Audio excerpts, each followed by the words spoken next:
दल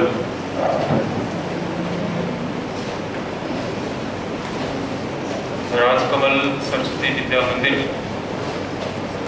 धनबाद में आप सभी का तुलसीदास जन्मोत्सव में अभिनंदन है। थोड़ा सा प्रतीक्षा करनी पड़ी थी सबको, लेकिन शुभारंभ बिना किसी विलंब के हम लोग करते हैं। और मैं दीप प्रज्वलन के लिए आदरणीय प्राचार्य जी और हमारे बीच के जो आज के खास मेहमान और विजय जी, उनसे आग्रह करूंगा कि वो दीप प्रज्वलन करके कार्यक्रम का शुभारंभ करें।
शारदे की चित्र पर पुष्पांजलि के पश्चात आज जिसके जन्मोत्सव में हम सभी शिरकत कर रहे हैं, आग्रह है कि गोस्वामी तुलसीदास के चित्र पर भी आज के अतिथिगण पुष्पार्चन करेंगे।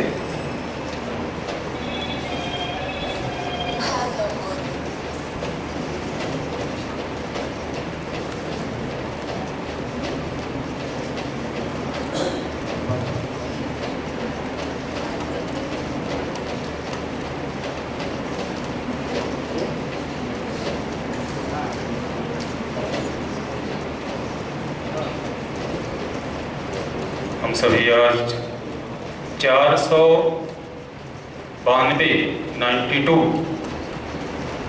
ईयर्स वर्ष की तुलसीदास की जयंती में एकत्र हुए हैं और आज उनकी कालजयी रचना विनय पत्रिका का गायन प्रतियोगिता है, जिसमें आप सब शिरकत करेंगे। आज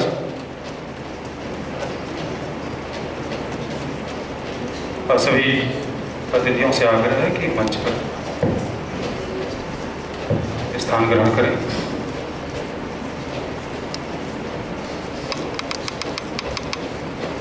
मैं अब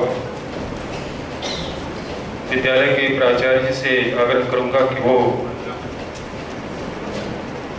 वंदना के बाद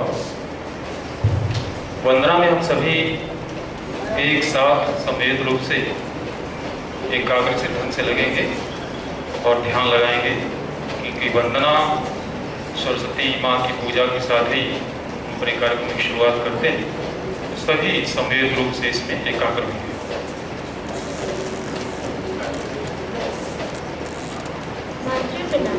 एक दो तीन Yeah.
की श्रृंखला में प्रवेश करते हैं और मैं अब विद्यालय के प्राचार्य से आग्रह करूंगा कि वो हमारे बीच उपस्थित प्रोफेसर मृत्युंजय सिंह जो हिंदी विभाग के विभागाध्यक्ष हेड ऑफ डिपार्टमेंट हैं, उनका अंगवस्त्र और पुष्पगुच्छ देकर के स्वागत करेंगे विद्यालय के प्राचार्य आदरणीय सुमन कुमार मिश्र जी।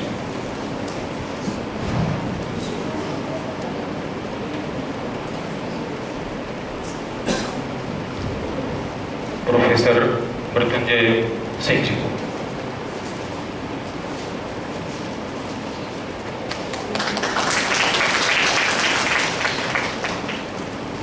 दूसरे हमारे खास मेहमान और निर्णायक रोमित मुखर्जी जी हैं जो एक संगीतज्ञ हैं। हाँ, रोमित मुखर्जी जी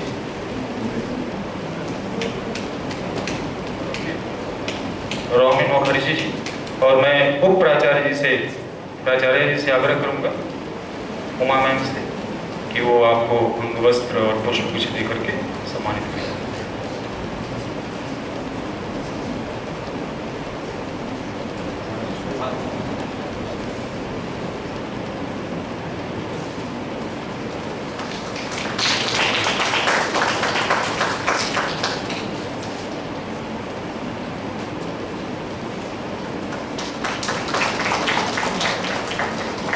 स्वागत उपरांत मैं अब विद्यालय के प्राचार्य जी से आग्रह करूंगा कि वो डायस पे आएँ और आज के सभी इस सभागार में उपस्थित जनों का स्वागत करें।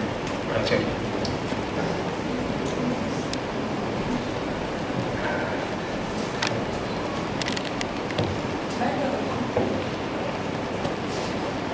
सभी को नमस्कार।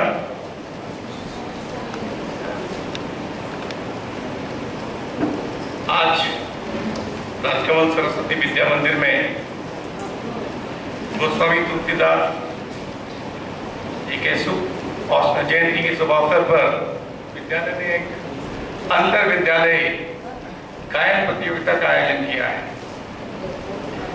मैं इस अवसर पर आप सभी का हार्दिक अभिनंदन करता हूं। हम लोग विभिन्न प्रकार की गायन प्रतियोगिताएं करते रहते हैं, लेकिन ये अपने स्तर का, अपनी तरह का एक अलग पहचान देने वाला यह एक ऐसी प्रतियोगिता है जिसमें हमारी संस्कृति, सभ्यता, जिसके दम पर भारत एक सांस्कृतिक देश माना जाता है, उसके बारे में जानने और समझने का की कोशिश करेंगे।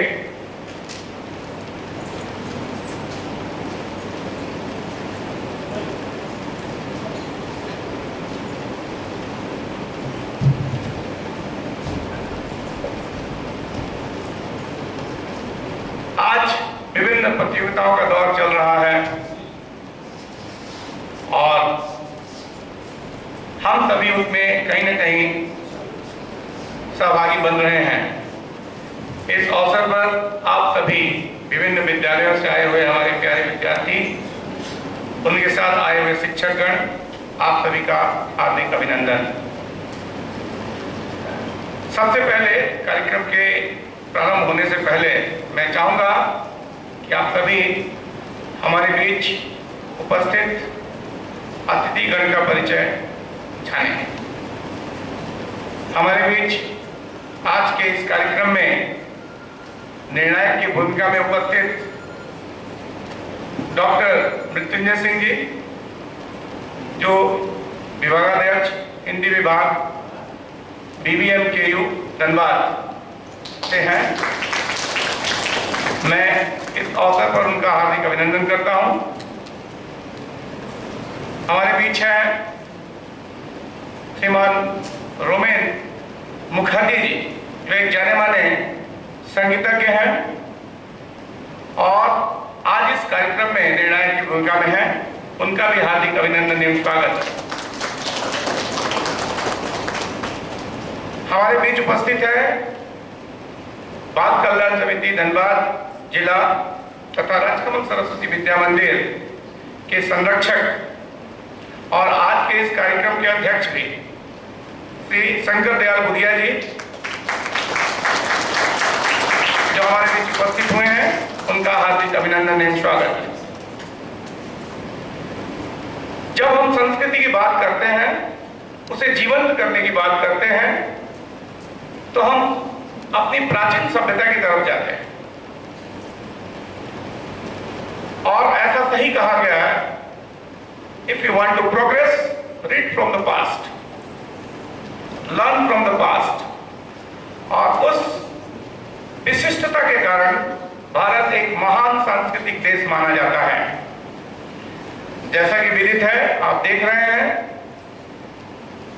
गोस्वामी तुलसीदास के बारे में शायद ही कोई नहीं जानता होगा।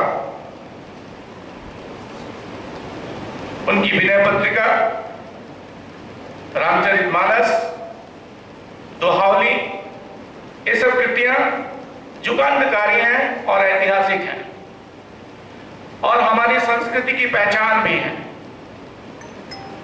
ऐसे में जो बातें उस समय कही गई, 16वीं शताब्दी में कही गई बातें, आज जब हम अपने जीवन में देखते हैं तो चरितार्थ होती हुई दिखती हैं, घटती हुई दिखती हैं और उसे हम महसूस करते हैं, जानते हैं।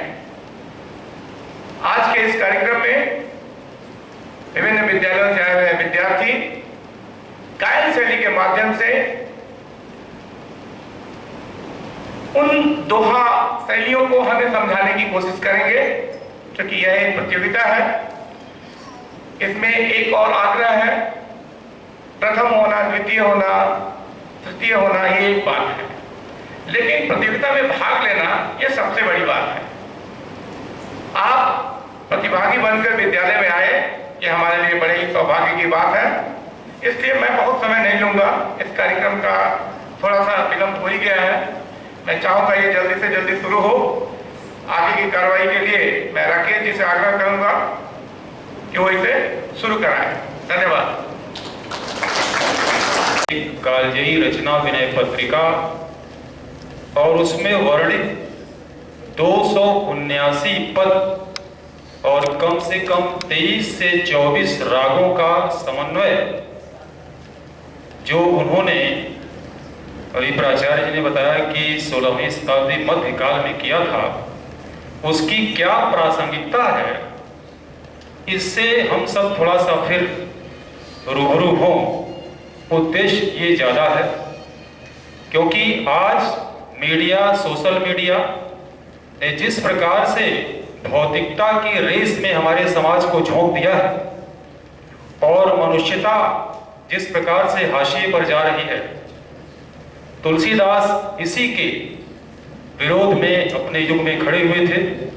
उन्होंने भारत को एक ऐसे राष्ट्र के रूप में और राम को एक ऐसे राष्ट्र नायक के रूप में कल्पित किया था जिसमें किसी प्रकार का दुख समाज को न हो, लेकिन उसके उलट उस तरह का नायकत्व धीरे धीरे ओझल होता जा रहा है और समाज और मनुष्य के जीवन में और अधिक पाने की लालसा जो तीव्रता से बढ़ रही है।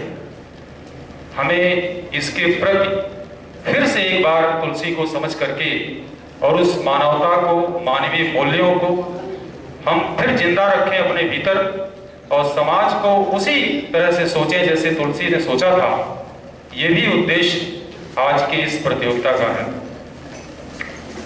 तुलसीदास, आज आप देखते हैं कि प्रशासनिक अधिकारी जो IAS IPS चयनित होते हैं, वो चयनित होने के बाद में प्रशिक्षण लेने के लिए देहरादून में जाते हैं कि किस प्रकार से प्रशासन को चलाना है।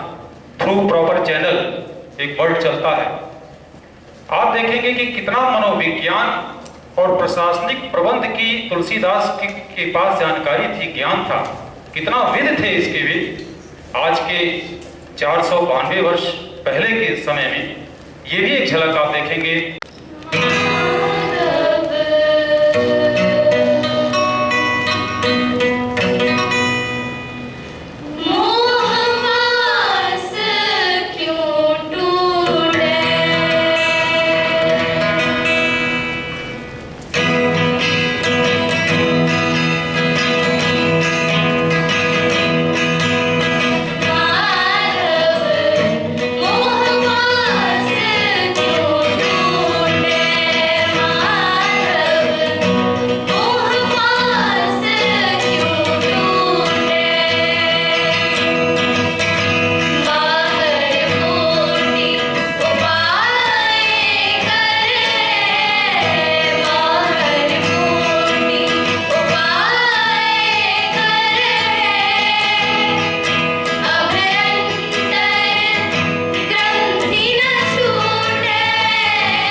Thank you.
दिए जगत का लगी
वोट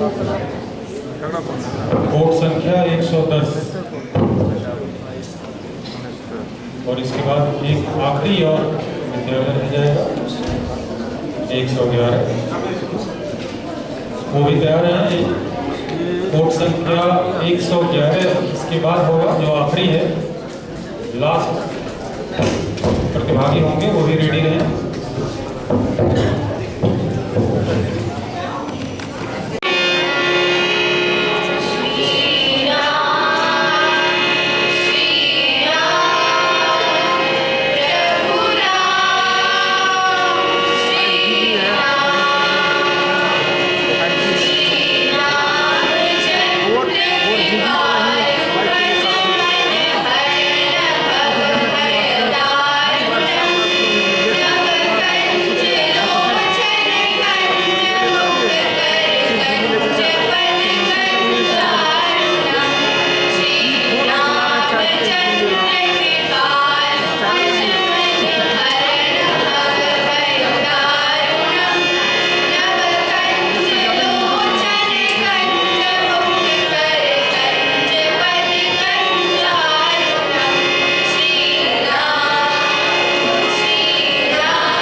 कमेटी के सह सचिव दीपक रोहिया जी भी बीच में पधारे हैं, मैं उनका हार्दिक अभिनंदन करता हूं। और उनके साथ में समिति सचिव राजेश कुमार बिटोलिया जी भी हैं, उनका भी हार्दिक अभिनंदन।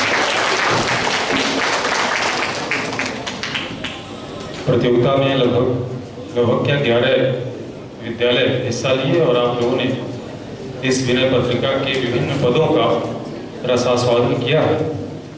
अब मैं चाहूँगा कि इस पूरी प्रतियोगिता पर और विनय पत्रिका की प्रासंगिकता पर अपनी विचार रखने के लिए आज के हमारे खास मेहमान और निर्णायक प्रोफेसर मृत्युंजय सिंह जी को मैं आमंत्रित करता हूँ, मंच पे आएं और अपने विचार रखें।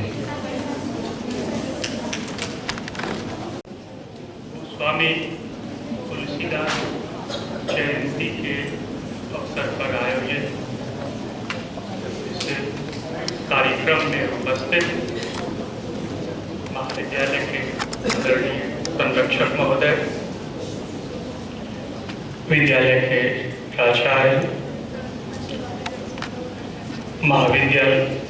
विद्यालय परिवार के आदरणीय तमाम शिक्षक वृंद एवं शिक्षकेतर कर्मचारी, प्रसाद में उपस्थित विद्वजन, आदरणीय अभिभावक वृंद एवं उपस्थित छात्र छात्राएं, कविता करके तुलसी न लसे, कविता लसी पा तुलसी की कला। खड़ी बोली हिंदी के प्रथम महाकाव्य प्रिय प्रवास के रचनाकार अयोध्या सिंह उपाध्याय हरिऔध की ये पंक्तियां भक्त शिरोमणि गोस्वामी तुलसीदास पर पूर्णतः चरितार्थ होती हैं। उनकी प्रसिद्धि का मूलाधार रामचरितमानस है, किंतु विनय पत्रिका जो शीर्षक से ये स्पष्ट है कि निवेदन पर स्तुतियां इसमें प्रस्तुत की गई हैं, वो भी उनकी प्रसिद्धि के प्रमुख कारकों में से एक रहे हैं। आज सबसे पहले तो इस कार्यक्रम में भव्य सांस्कृतिक कार्यक्रम या ये जो गायन हुआ उसमें शामिल होने का सुअवसर मुझे प्राप्त हुआ। इसके लिए विद्यालय प्रबंधन को बहुत बहुत धन्यवाद, उनके प्रति हार्दिक आभार प्रकट करता हूँ, कृतज्ञता ज्ञापित करता हूँ, खासकर प्राचार्य महोदय और पाठक सर के प्रति कि मुझे इतने भव्य कार्यक्रम में सम्मिलित होने का सुअवसर प्राप्त हुआ।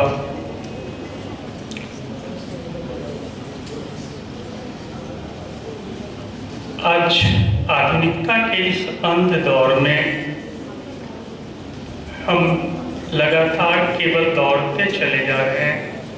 जो हमारी संस्कृति है, मूल परंपरा है, उससे अपने को बिल्कुल अलग किए जा रहे हैं। रामचरितमानस में वर्णित चित्रकूट की सभा की ओर आपका ध्यान आकृष्ट करना चाहता हूँ कि सभी माताएं बैठी हैं उस सभा में। भगवान श्री राम जब आते हैं तो सबसे पहले माता कैकेयी का चरण स्पर्श करते हैं, यह जानते हुए भी कि इन्हीं की वजह से मुझे 14 वर्षों का वनवास झेलना पड़ रहा है। यह जानते हुए भांति इस तथ्य से वो अवगत थे, लेकिन सबसे पहले वो माता कैकेयी के चरणों को स्पर्श करते हैं। लेकिन आज के इस अंध दौर में हम चंद 1000 रुपयों के लिए पुत्र पिता की हत्या कर देता है। छोटी सी जमीन की टुकड़ी के लिए भाई की हत्या कर देता है। छोटे से पारिवारिक विवाद के कारण पति पत्नी की हत्या कर देता है, और अगर पत्नी बलवती हुई तो पत्नी पति की हत्या करने से गुरेज नहीं करती। तो हमें तो उस संस्कृति को एक बार फिर से अपनाने की आवश्यकता पड़ गई। हम उस मूल परंपरा से अपने को बिल्कुल अलग करते जा रहे हैं, जहाँ अब जाने की जरूरत है, अन्यथा हम फिर विनाश के कगार पर बढ़ते चले जा रहे हैं। आज विनय पत्रिका के पदों का जो गायन इन बच्चों ने किया, सब एक से एक बढ़कर उत्कृष्ट प्रदर्शन उन बच्चों ने किया। निर्णायक की भूमिका में मुझे आमंत्रित किया गया था। बेहद कठिन कार्य है, क्योंकि पहले के बच्चों में विभाजक रेखा खींच पाना थोड़ा आसान हुआ करता था, लेकिन अब इन बच्चों की योग्यता इस कदर बढ़ गई कि उनके बीच का जो वो की रेखा है वो बिल्कुल महीन और इतनी पतली रेखा है जहाँ अंतर कर पाना कठिन होता है। हाँ, इस दिशा में जहाँ तक संभव हो सका मैंने अपनी बुद्धि विवेक का प्रयोग करते हुए अपना निर्णय ये विद्यालय प्रबंधक को सौंपा है। आशा कर अगर इस निर्णय से कहीं असहमति होगी तो मैं क्षमा चाहता हूँ कि मैं उस तथ्य को ठीक से समझ नहीं पाया। तो फिर और इन्हीं शब्दों के साथ मैं अपनी वाणी को विराम देता हूँ। बहुत बहुत धन्यवाद।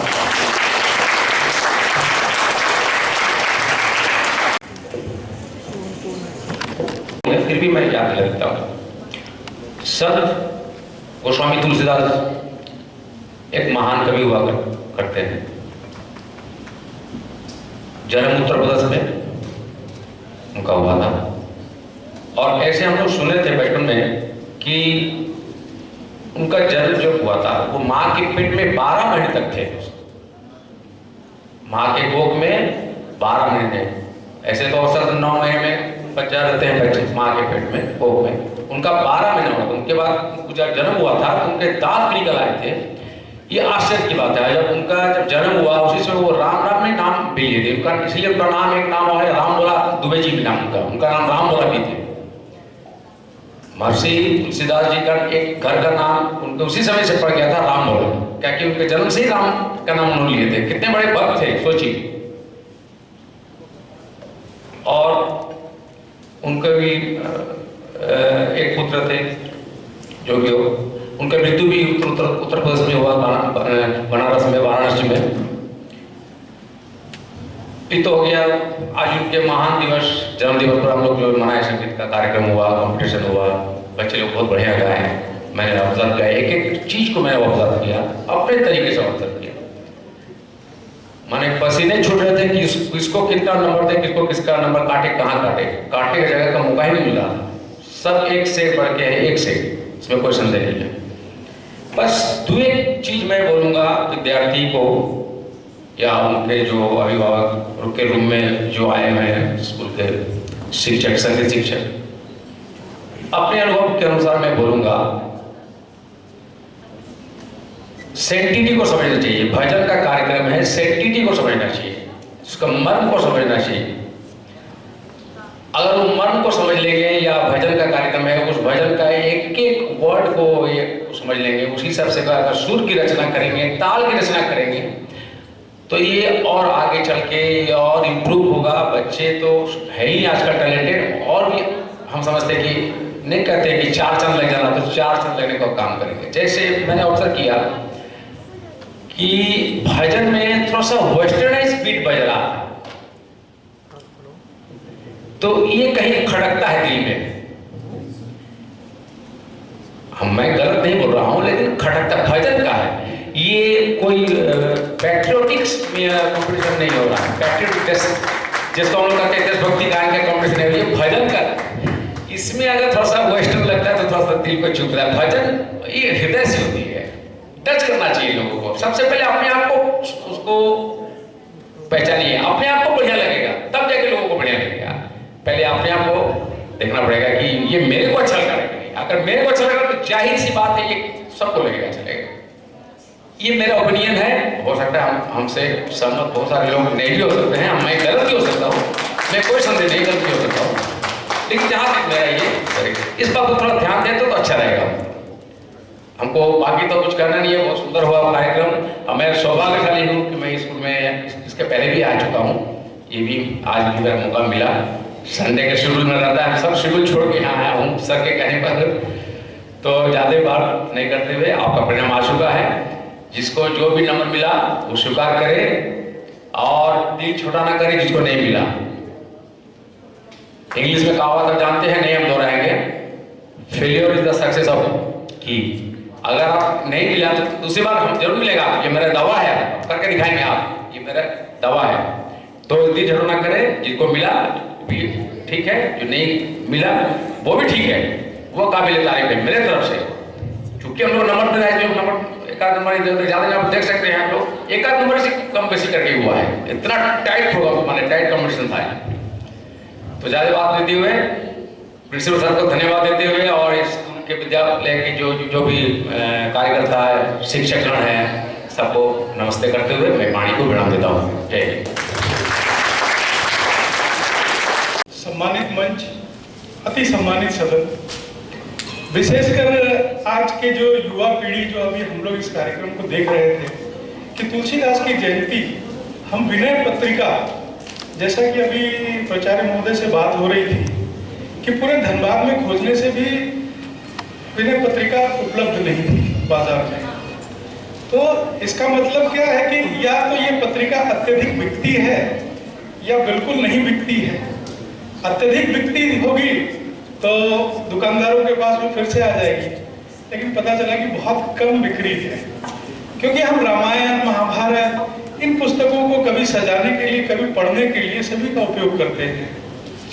जो अभी की पीढ़ी का जो ये कार्यक्रम हमने देखा, ये बड़ा मनमोहक था और लग रहा था कि सनातन बच जाएगा, क्योंकि बच्चों में विनय पत्रिका से एक एक प्रासंगिक को लेकर के और जितनी अच्छी प्रस्तुति थी। 11 स्कूलों ने अपनी अपनी प्रस्तुति दी, 11 टीमों ने अपनी अपनी प्रस्तुति दी, बहुत ही अच्छी थी। और मुझे लगता है कि ये आपके पढ़ाई का कोई एक भाग नहीं है, लेकिन फिर भी आपने इसकी तैयारी की। तो उसमें से क्या है कि 11 टीमों में से एक विजेता होंगे, बाकी 10 प्रशंसक होंगे उसके अंदर में, लेकिन आज के इस कार्यक्रम में सभी विजेता हैं। छोटा सा एक प्रसंग है कि चित्रकूट के घाट पर लगी संतन की भीड़, तुलसीदास चंदन घिसे, तिलक करत रघुवीर।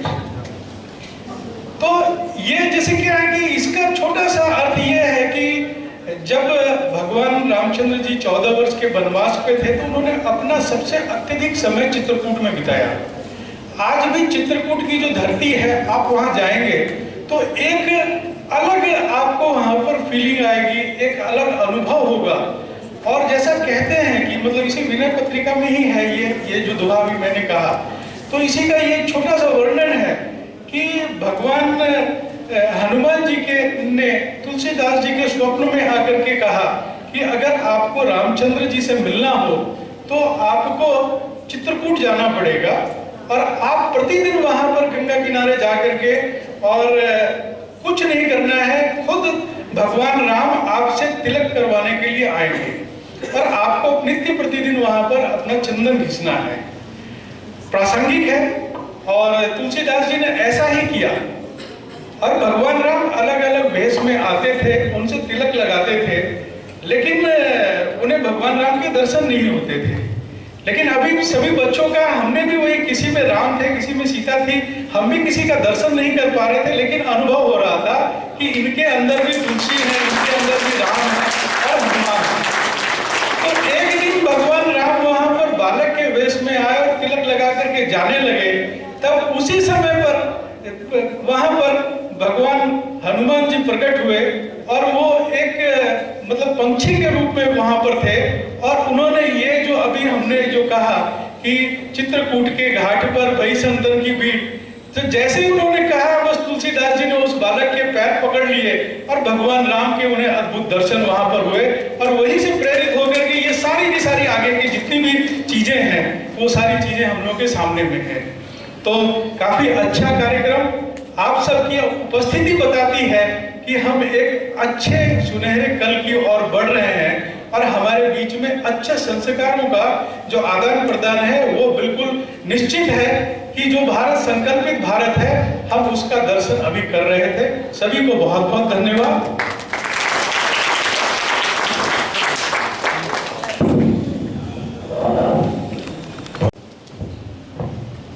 सभी यहाँ पर इंतजार कर रहे हैं प्रतियोगिता परिणाम की। ऐसी प्रतियोगिता जो नैतिकता और से जोड़ती है हमको और संस्कृति की तरफ लेके जा रहे हैं। तो इसमें प्रथम पुरस्कार राजकमल सरस्वती विद्या मंदिर भैयाओं का जो ग्रुप है उसको जाता है, और मेरा आग्रह रहेगा अपने सह सचिव महोदय से कि बच्चों को वो पुरस्कृत करें, उनका उत्साह बढ़ाएं।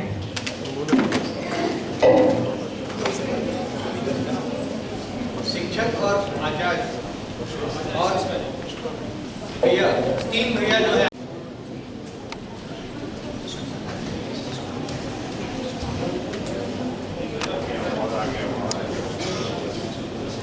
अंक लाके ये ग्रुप प्रथम स्थान पर है। इनका उत्साह बढ़ाएं बच्चों सभी से।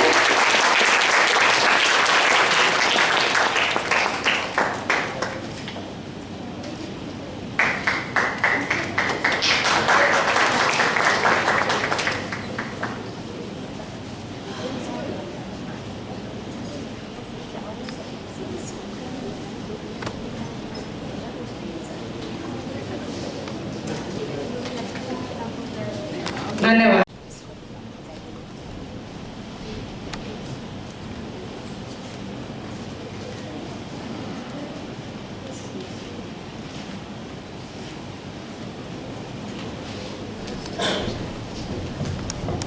आज दूसरे स्थान पर राजकमल की बालिका वर्ग रही, बड़ी कड़ी टक्कर थी।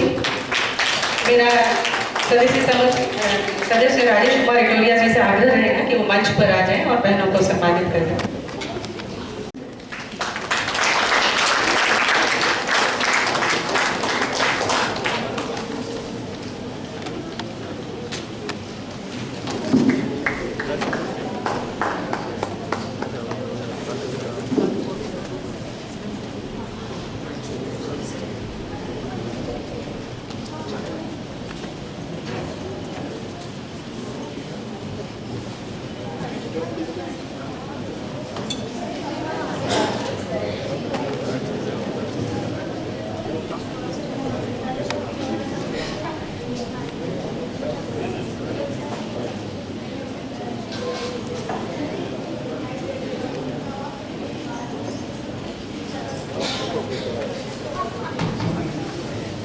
बहुत बहुत धन्यवाद।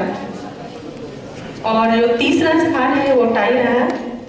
इसमें दो विद्यालय का नाम है, डीएवी बनिया है और सरस्वती विद्या मंदिर श्यामली। आप दोनों टीम से आग्रह रहेगा मंच पर आ जाएं, और विद्यालय के प्राचार्य जी से आग्रह है कि वो इन बच्चों को सम्मानित करें। डॉक्टर मनीष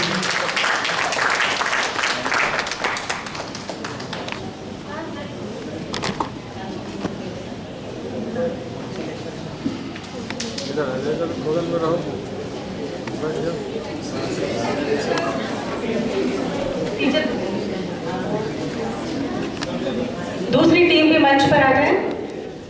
सरस्वती विद्या मंदिर श्यामली।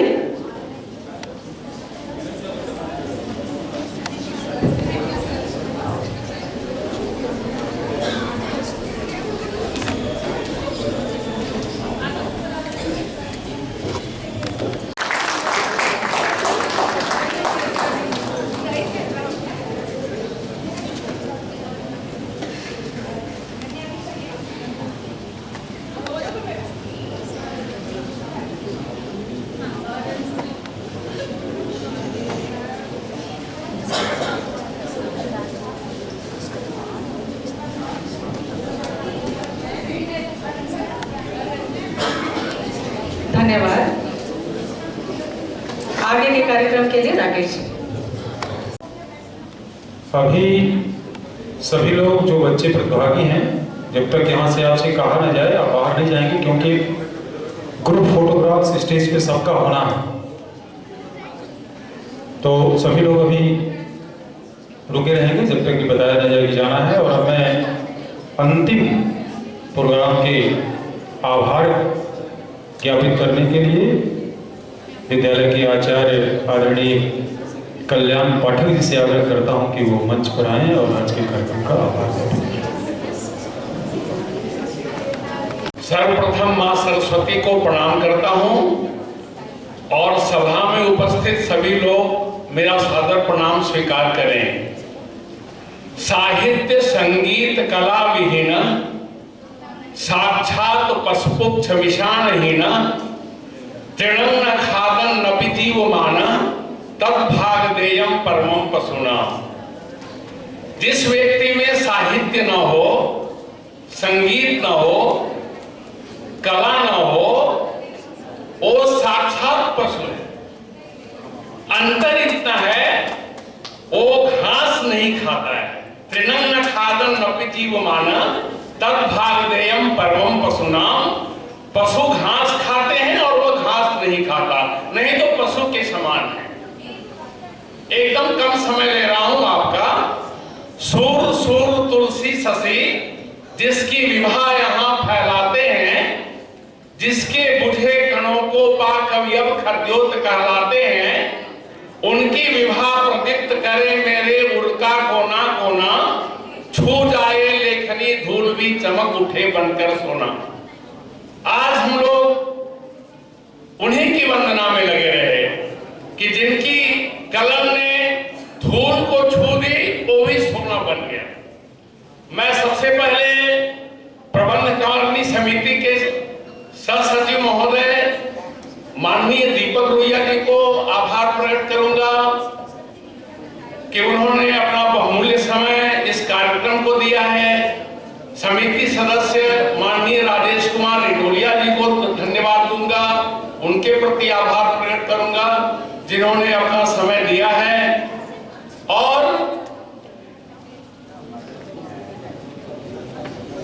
और इसके अलावा जो हमारे बीच इस विद्यालय के माननीय प्राचार्य महोदय हैं, उप प्राचार्य महोदय हैं, अपने निर्णायक जो हैं उनको आभार प्रकट करूंगा जिन्होंने इतना समय देकर हम लोगों का साथ दिया और उत्साहवर्धन किया। यह कहने की बात नहीं है कि हमारे प्राचार्य महोदय हमेशा कुछ विशेष करना चाहते हैं। आज का कार्यक्रम उसी का परिणाम है। मैं 25 वर्षों से धनबाद में हूं, लेकिन ऐसा कार्यक्रम मैंने किसी स्कूल में नहीं देखा।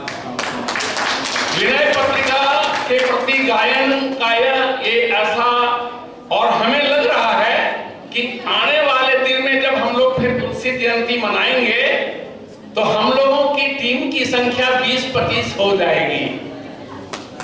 और अपने हिंदी के पीजीटी राकेश कुमार मिश्रा जी को मैं विशेष धन्यवाद देता हूं, जो विनय पत्रिका की जो पुस्तक है अपने शहर से गोरखपुर से लेकर आए। यहाँ पत्रिका कहीं मिली नहीं। और यहाँ जितने लोग मौजूद हैं उन सबों के प्रति, जिन जिन विद्यालयों से आए हुए शिक्षकगण हैं और बच्चों के प्रति मैं आभार व्यक्त करता हूं। एक बार सबों के प्रति आभार, धन्यवाद।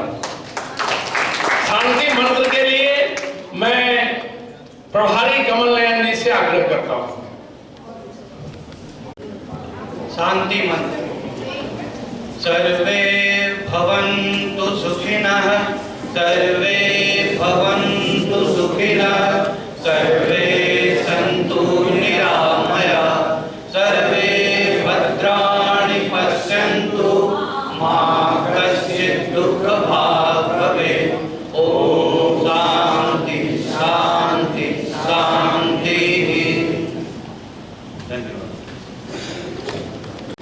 पीछे साइड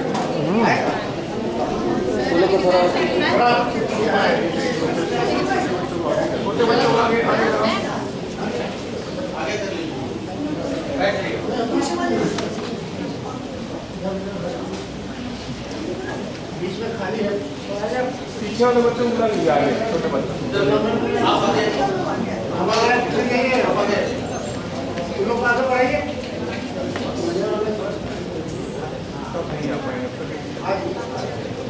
देखिए आएगा। हाँ आ रहा है, ठीक है। इसको लीजिए।